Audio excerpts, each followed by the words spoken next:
हाय दोस्तों, आप सभी को हमारे YouTube चैनल देसी स्टडी पॉइंट में बहुत बहुत स्वागत है। आज हम लोग 4 फरवरी को होने वाले क्लास 10 के हिंदी के पेपर के कुछ महत्वपूर्ण सवालों को देखेंगे। आज के हमारे इस सेट में जितने भी क्वेश्चन हैं आप लोगों के होने वाले एग्जाम के दृष्टिकोण से काफ़ी महत्वपूर्ण होने वाला है, इसलिए आज के हमारे इस वीडियो को आप लोग शुरू से अंत तक देखें और हाँ, अच्छा लगे तो अपने दोस्तों को भी ज़्यादा से ज़्यादा शेयर करें। तो चलिए दोस्तों, और देर न करके एक एक करके उन सभी क्वेश्चनों को देखते हैं। आज के हमारे इस सेट का पहला क्वेश्चन एक गद्यांश दिया गया है। इसमें दिया गया है कि हम जिस तरह भोजन करते हैं गाछ वृक्ष भी उसी तरह भोजन करते हैं। हमारे दांत हैं, कठोर चीज खा सकते हैं। नन्हे बच्चे के दांत नहीं होते, वे केवल दूध पी सकते हैं। गाछ बिछड़ के भी दांत नहीं होते, इसलिए वे केवल तरल द्रव या वायु के भोजन ग्रहण करते हैं। गाछ बिछड़ जड़ के द्वारा माटी से रसपान करते हैं। चीनी में पानी डालने पर चीनी गल जाती है। माटी में पानी डालने पर उसके भीतर बहुत से द्रव गल जाते हैं।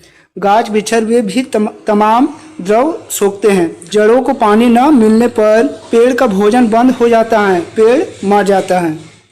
इससे रिलेटेड क्वेश्चनों को देखते हैं। इससे रिलेटेड क्वेश्चन, पहला क्वेश्चन दिया गया कि गाछ बिछड़ क्या अर्थ होता है। पहला ऑप्शन है फल फूल, दूसरा पेड़ पौधे, तीसरा घास पात या चौथा ऑप्शन है मिट्टी पानी। तो गाछ बिछड़ का सही अर्थ पेड़ पौधा होता है, इसलिए इसका सही आंसर हो जाएगा ऑप्शन नंबर 2। हमारा अगला क्वेश्चन कह रहा है कि गाछ बिछड़ के क्या नहीं होते। पहला पत्ते, दूसरा फूल, तीसरा फल या चौथा ऑप्शन है दांत। तो गाछ बिछड़ के दांत नहीं होते हैं, इसलिए इसका सही जवाब है ऑप्शन नंबर 4। हमारा अगला क्वेश्चन कह रहा है कि गाछ बिछड़ किसके द्वारा माटी से रसपान करते हैं। जड़ के द्वारा, दूसरा ऑप्शन है तना के द्वारा, तीसरा पत्तों के द्वारा या चौथा ऑप्शन है टहनी के द्वारा। तो गाछ बिछड़ जड़ के द्वारा माटी से रसपान करते हैं, इसलिए इसका सही आंसर हो जाएगा ऑप्शन नंबर 1। हमारा अगला क्वेश्चन नंबर 4 कह रहा है कि पेड़ कब मर जाता है। पहला ऑप्शन मिट्टी न मिलने पर, दूसरा दवा न मिलने पर, तीसरा पानी न मिलने पर या चौथा ऑप्शन है खाद न मिलने पर। तो इस गद्यांश के अनुसार जब पेड़ पौधे को पानी नहीं मिलती है तो वह मर जाते हैं, इसलिए इसका सही आंसर हो जाएगा ऑप्शन नंबर 3। हमारा अगला क्वेश्चन भी एक गद्यांश दिया गया है। तो दोस्तों, इस गद्यांश को आप लोग अच्छे से पढ़ ले। हम लोग इससे रिलेटेड क्वेश्चनों को देखते हैं। इससे रिलेटेड क्वेश्चन, सबसे पहला क्वेश्चन दिया गया है कि धनुष से छूटा हुआ बाण क्या करता है। पहला ऑप्शन लक्ष्य भेद, दूसरा प्रभेद, तीसरा अभेद या चौथा ऑप्शन है अभेद। तो धनुष से छूटा हुआ बाण हमेशा लक्ष्य भेद कर देती है, इसीलिए इसका सही आंसर हो जाएगा ऑप्शन नंबर 1। हमारा अगला क्वेश्चन कह रहा है कि लक्ष्य के पथिक कंटकों को क्या मानते हैं। पहला ऑप्शन है पत्ते, दूसरा फल, तीसरा पौधे या चौथा ऑप्शन है फूल। तो लक्ष्य के पथिक कंटकों को फूल मानते हैं, इसीलिए इसका सही आंसर हो जाएगा ऑप्शन नंबर 4। हमारा अगला क्वेश्चन कर रहा है कि बाल रवि की किरणें कैसी होती हैं। पहला ऑप्शन रजत के समान, दूसरा हरित के समान, तीसरा स्वर्ण के समान या चौथा ऑप्शन है श्याम के समान। तो बाल रवि की किरणें स्वर्ण के समान होती हैं, इसलिए इसका सही आंसर हो जाएगा ऑप्शन नंबर 3। हमारा अगला क्वेश्चन कह रहा है कि कहाँ तक पहुंचे बिना पथिक को विश्राम नहीं करना चाहिए। पहला ऑप्शन है घर तक, दूसरा लक्ष्य तक, तीसरा बाजार तक या चौथा ऑप्शन है धर्मशाला तक। तो इस गद्यांश के अनुसार जब तक लक्ष्य को प्राप्ति ना हो तब तक पथिक को विश्राम नहीं करनी चाहिए, इसलिए इसका सही आंसर हो जाएगा ऑप्शन नंबर 2। हमारा अगला क्वेश्चन नंबर 9 कह रहा है कि जिस वाक्य में कर्ता और क्रिया उपस्थित हो वह कौन सी क्रिया होती है। पहला ऑप्शन है अकर्मक क्रिया, दूसरा सकर्मक क्रिया, तीसरा द्विमक क्रिया या चौथा ऑप्शन प्रेरणात्मक क्रिया। तो जिस वाक्य में कर्ता और क्रिया उपस्थित हो उसे हम लोग अकर्मक क्रिया कहते हैं, इसलिए इसका सही आंसर हो जाएगा ऑप्शन नंबर 1। हमारा अगला क्वेश्चन नंबर 10 कह रहा है कि बच्चा पुस्तक पढ़ रहा है, कौन सी क्रिया है। पहला ऑप्शन है अकर्मक क्रिया, दूसरा सकर्मक क्रिया, तीसरा द्विमक क्रिया या चौथा ऑप्शन है प्रेरणात्मक क्रिया। तो बच्चा पुस्तक पढ़ रहा है, यह एक सकर्मक क्रिया का उदाहरण है, इसीलिए इसका सही आंसर हो जाएगा ऑप्शन नंबर 2। हमारा अगला क्वेश्चन कह रहा है कि किसान खेत जोत रहा है, इसमें क्रियापद कौन है। पहला ऑप्शन है किसान, दूसरा खेत, तीसरा जोत या चौथा ऑप्शन जोत रहा है। तो किसान खेत जोत रहा है, इसमें क्रियापद जोत रहा है, इसलिए इसका सही आंसर हो जाएगा ऑप्शन नंबर 4। हमारा अगला क्वेश्चन कह रहा है कि कौन सा वाक्य अकर्मक क्रिया का उदाहरण है। पहला ऑप्शन है रमेश हंस रहा है, दूसरा माँ भोजन बना रही है, तीसरा वह गीत गा रहा है या चौथा ऑप्शन है मैं शरबत पी रहा हूँ। तो दिए गए वाक्यों में जो वाक्य रमेश हंस रहा है यह एक अकर्मक क्रिया का उदाहरण है, इसीलिए इसका सही आंसर हो जाएगा ऑप्शन नंबर 1। हमारा अगला क्वेश्चन कह रहा है कि अंबर का एक अर्थ होता है वस्त्र और दूसरा क्या होता है? आकाश, सागर, पाताल या पोशाक। तो इस सवाल का सही आंसर हो जाएगा ऑप्शन नंबर 1, आकाश। हमारा अगला क्वेश्चन कह रहा है कि निम्नलिखित में से कौन श्वेत का अनेकार्थी शब्द नहीं है? पहला ऑप्शन है सफेद, दूसरा श्याम, तीसरा उजाला या चौथा ऑप्शन है सफेदी। तो इनमें से जो श्याम है वह श्वेत का अनेकार्थी शब्द नहीं है, इसीलिए इसका सही आंसर हो जाएगा ऑप्शन नंबर 2। हमारा अगला क्वेश्चन कह रहा है कि निम्नलिखित में से कौन सा शब्द समुच्चयबोधक अवयव शब्द है? पहला ऑप्शन है धीरे धीरे, दूसरा अरे, तीसरा अथवा या चौथा ऑप्शन है वाह। तो इनमें से जो अथवा है वह एक समुच्चयबोधक अवयव है, इसलिए इसका सही आंसर हो जाएगा ऑप्शन नंबर 3। हमारा अगला क्वेश्चन कह रहा है कि पता नहीं वह डैश चला गया, सही अवयव पद चुने। पहला ऑप्शन है यहाँ, दूसरा वहां, तीसरा तब या चौथा कब। तो पता नहीं वह कब चला गया, तो इस वाक्य में सही अवयव कब होगा, इसलिए इसका सही आंसर हो जाएगा ऑप्शन नंबर 4। हमारा अगला क्वेश्चन कह रहा है कि शिक्षक चाहते हैं कि उनके विद्यार्थी अच्छा बने, यह कौन सा वाक्य है? पहला ऑप्शन है सरल वाक्य, दूसरा मिश्र वाक्य, तीसरा संयुक्त वाक्य या चौथा ऑप्शन है उपवाक्य। तो शिक्षक चाहते हैं कि उनके विद्यार्थी अच्छा बने, यह एक मिश्र वाक्य का उदाहरण है, इसलिए इसका सही आंसर हो जाएगा ऑप्शन नंबर 2। हमारा अगला क्वेश्चन कह रहा है कि प्रतिदिन कौन सा समास है? पहला ऑप्शन है अवयवी भाव समास, दूसरा तत्पुरुष समास, त्रिगुण समास या चौथा ऑप्शन है बहुव्रीहि समास। तो प्रतिदिन एक अवयवी भाव समास का उदाहरण है, इसलिए इसका सही आंसर हो जाएगा ऑप्शन नंबर 1। हमारा अगला क्वेश्चन नंबर 19 कह रहा है कि निम्नलिखित में से बहुव्रीहि समास कौन सा है? पहला ऑप्शन है शरणागत, दूसरा ऑप्शन है दिन रात, तीसरा ऑप्शन लंबोदर या चौथा ऑप्शन है पंचवटी। तो इनमें से जो लंबोदर है वह बहुव्रीहि समास का उदाहरण है, इसीलिए इसका सही आंसर हो जाएगा ऑप्शन नंबर 3।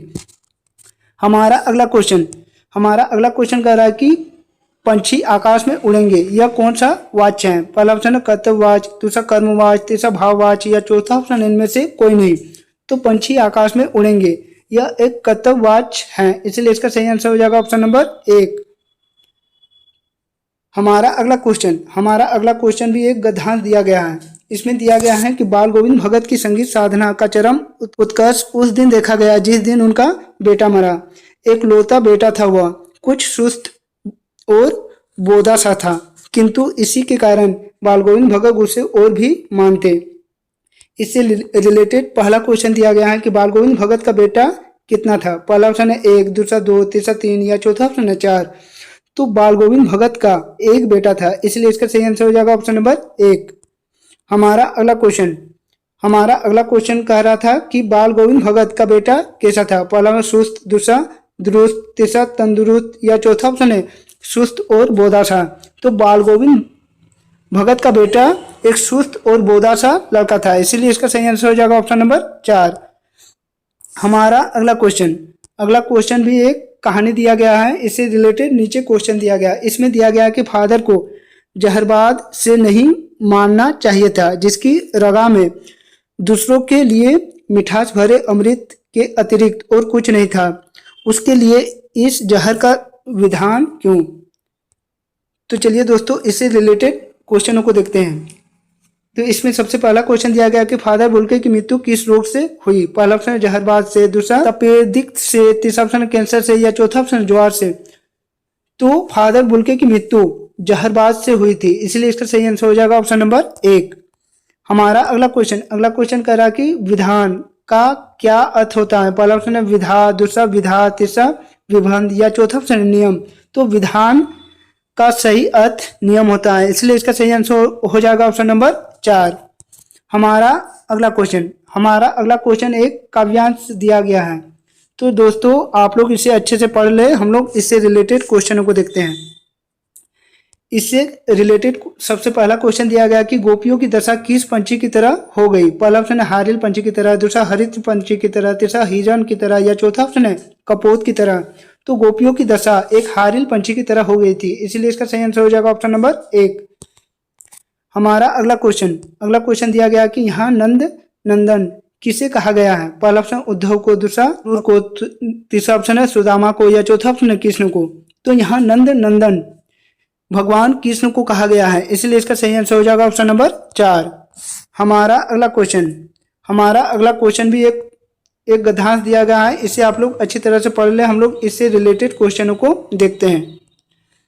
इसमें सबसे पहला क्वेश्चन दिया गया है कि यह गद्यांश किस कविता का अंश है? पहला ऑप्शन है आत्मकथ्य, दूसरा कन्यादान, तीसरा उत्साह, या चौथा ऑप्शन है अट नहीं रही। तो दिए गए गद्यांश उत्साह कवि से लिया गया है, इसीलिए इसका सही आंसर हो जाएगा ऑप्शन नंबर 3। हमारा अगला क्वेश्चन क्वेश्चन नंबर 28 कह रहा है कि कवि बादल को क्या घेरने को कह रहे हैं? पहला ऑप्शन है पूरा आकाश, दूसरा जंगल, तीसरा सागर, या चौथा ऑप्शन है पहाड़। तो कवि बादल को पूरा आकाश घेरने को कह रहे हैं, इसीलिए इसका सही आंसर हो जाएगा ऑप्शन नंबर 1। हमारा अगला क्वेश्चन कह रहा है कि कैप्टन कौन था? पहला ऑप्शन है सैनिक, दूसरा चश्मा बेचने वाला, तीसरा मिठाई बेचने वाला, या चौथा ऑप्शन है घूमने वाला। तो कैप्टन एक चश्मे बेचने वाला व्यक्ति था, इसलिए इसका सही आंसर हो जाएगा ऑप्शन नंबर 2।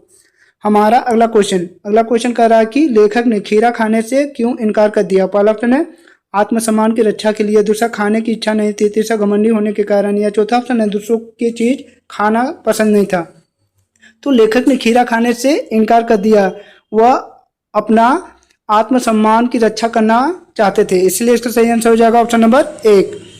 हमारा अगला क्वेश्चन कह रहा है कि बिस्मिल्लाह खां क्या बजाते थे? पहला बांसुरी, दूसरा सितार, तीसरा शहनाई, या चौथा ऑप्शन है वीणा। तो बिस्मिल्लाह खां शहनाई बजाया करते थे, इसलिए इसका सही आंसर हो जाएगा ऑप्शन नंबर 3। हमारा अगला क्वेश्चन नंबर 32 कह रहा है कि लेखिका मन्नू भंडारी का बचपन किस शहर में बीता? पहला ऑप्शन है कानपुर, दूसरा अजमेर, तीसरा जयपुर, या चौथा ऑप्शन है जैसलमेर। तो लेखिका मन्नू भंडारी का बचपन का दिन अजमेर में बीता था, इसलिए इसका सही आंसर हो जाएगा ऑप्शन नंबर 2। हमारा अगला क्वेश्चन कह रहा है कि परशुराम के गुरु कौन थे? पहला ऑप्शन है शिव, दूसरा ब्रह्मा, तीसरा विष्णु, या चौथा ऑप्शन है गणेश। तो परशुराम के गुरु भगवान शिव थे, इसलिए इसका सही आंसर हो जाएगा ऑप्शन नंबर 1। हमारा अगला क्वेश्चन कह रहा है कि कवि नागार्जुन मैथिली को किस नाम से प्रतिष्ठित थे? पहला ऑप्शन है यात्रा, दूसरा यात्री, तीसरा बाबा, या चौथा ऑप्शन है भक्ति। तो कवि नागार्जुन मैथिली को प्यार से आदमी यात्री कहते थे, इसलिए इसका सही आंसर हो जाएगा ऑप्शन नंबर 2। हमारा अगला क्वेश्चन कह रहा है कि मृग तृष्णा का अर्थ है? पहला छलवा, दूसरा हिरन, तीसरा मृग की प्यास, या चौथा ऑप्शन है दिखावा। तो मृग तृष्णा का सही अर्थ छलवा होता है, इसीलिए इसका सही आंसर हो जाएगा ऑप्शन नंबर 1। हमारा अगला क्वेश्चन कह रहा है कि मुख्य गायक की आवाज कैसी थी? पहला ऑप्शन है हल्की फुल्की, दूसरा लड़की जैसी, तीसरा चट्टान जैसी भारी, या चौथा ऑप्शन है पतली। तो मुख्य गायक की आवाज चट्टान जैसी भारी थी, इसीलिए इसका सही आंसर हो जाएगा ऑप्शन नंबर 3। हमारा अगला क्वेश्चन कह रहा है कि भोलानाथ के सिर में क्या थी? पहला ऑप्शन तेज दर्द, दूसरा ऑप्शन है छोटे छोटे बाल, तीसरा ऑप्शन है लंबी लंबी जटाएं, या चौथा ऑप्शन है घुंघराले बाल। तो भोलानाथ के सिर में लंबी लंबी जटाएं थी, इसलिए इसका सही आंसर हो जाएगा ऑप्शन नंबर 3।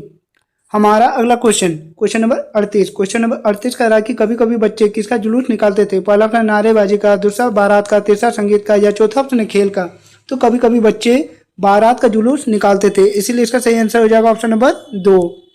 हमारा अगला क्वेश्चन नंबर 39 कह रहा है कि जॉर्ज पंचम की लाट कहाँ स्थित थी? पहला ऑप्शन है आगरा, दूसरा कलकत्ता, तीसरा बम्बई, या चौथा ऑप्शन है दिल्ली। तो जॉर्ज पंचम की लाट दिल्ली में स्थित थी, इसीलिए इसका सही आंसर हो जाएगा ऑप्शन नंबर 4।